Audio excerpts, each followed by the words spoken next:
So this is a 2010 Ford Focus, and we're changing the sensor for the brakes.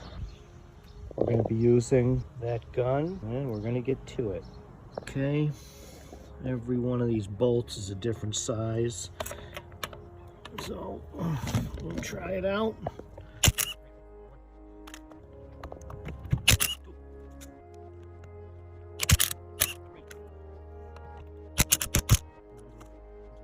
So this bolt's a little stripped, so we're going to use a 17. We're supposed to take an 18. Barely fits on there. Primitive Pete here. There you go. So the tire's off, and the next thing we got to do is take that cap off. Now you got to get like a screwdriver and a hammer. Okay, we're ready to pry that off.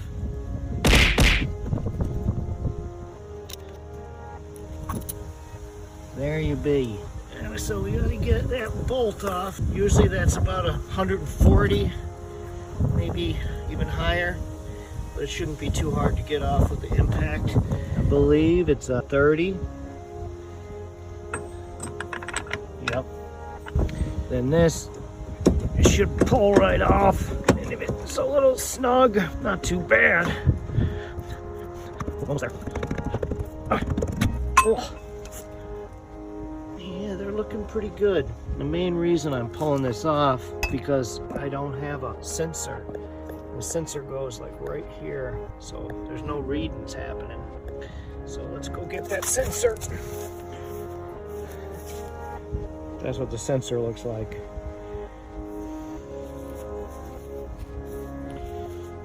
It's off the old one. So you just put that sensor, should fit right on, right there.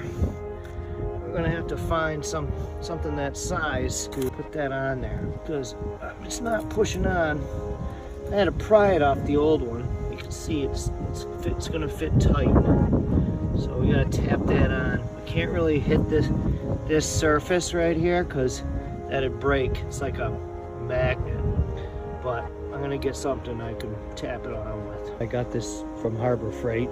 It's a tool for taking off bearings, but for today's purposes we're gonna use it for putting this bad boy on. Not that side, just try, yeah, just around that.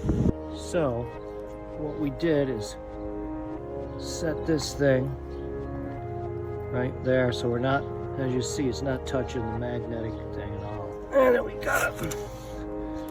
Well, you can see by the ring marks. We got this piece of wood, and we set it on there, and I took this bad boy and gave it a couple of whops. Don't really know how deep it's supposed to be, but as you can see, that's about where it's at right there. What I did was went over to here.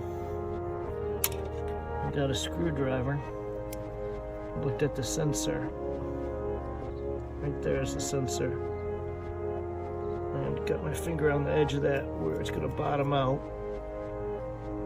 And then check that with this. So I put it down there where it's gonna bottom out. My finger was right on this edge. So this isn't going to touch because this is below that edge. It's got a little lip there, as you can probably see. A little tiny lip. But it doesn't look like it's going to rub. It's going to be close. We're going to set this back on there.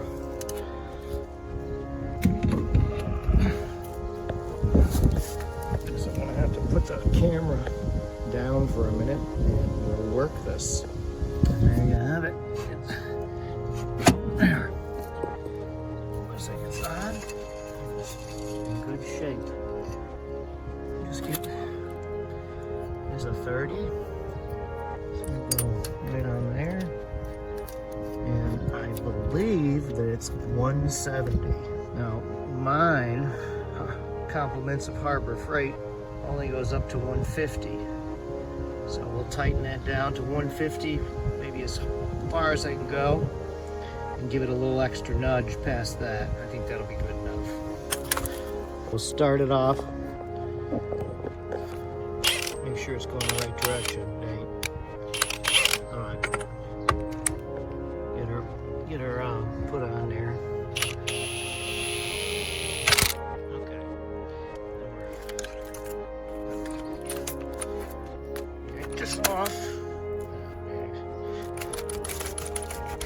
There we go. All right.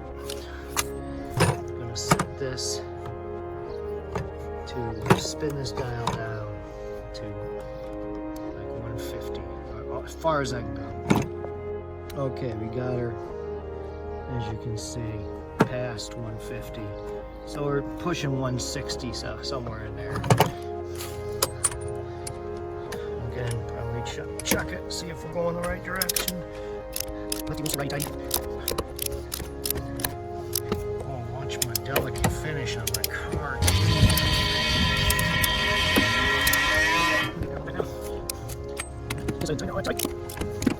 So now what we're gonna do is go set the e-brake.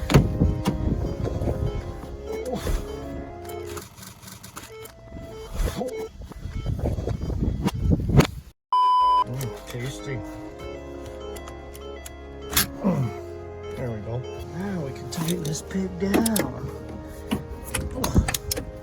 Maybe it's not quite a 30 because it's sitting on there loose. Look, it's working.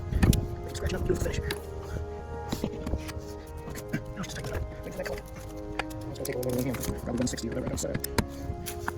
There we go. 160. A little love tap after that. 160. Good enough. Good enough for who's this for. Now, all there is left to do is put the grease cap back on.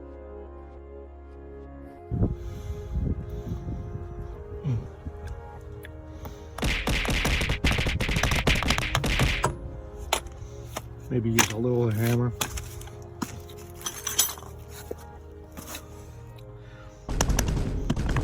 Get lucky sometimes. Oh, there you go. There you go. Good enough. No job is complete unless you torque down the bolts. We got this set to 110. And maybe Firestone should watch this video since they over-tightened my bolts and caused this whole problem. Warped everything. Wrecked my bolts. Couldn't use them. Basically wrecked everything because they over-tightened the crap out of them.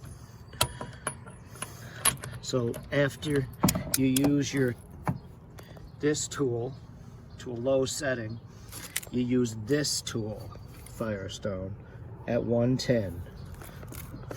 And Firestone, another reminder, when you hear this, this click like that, you stop.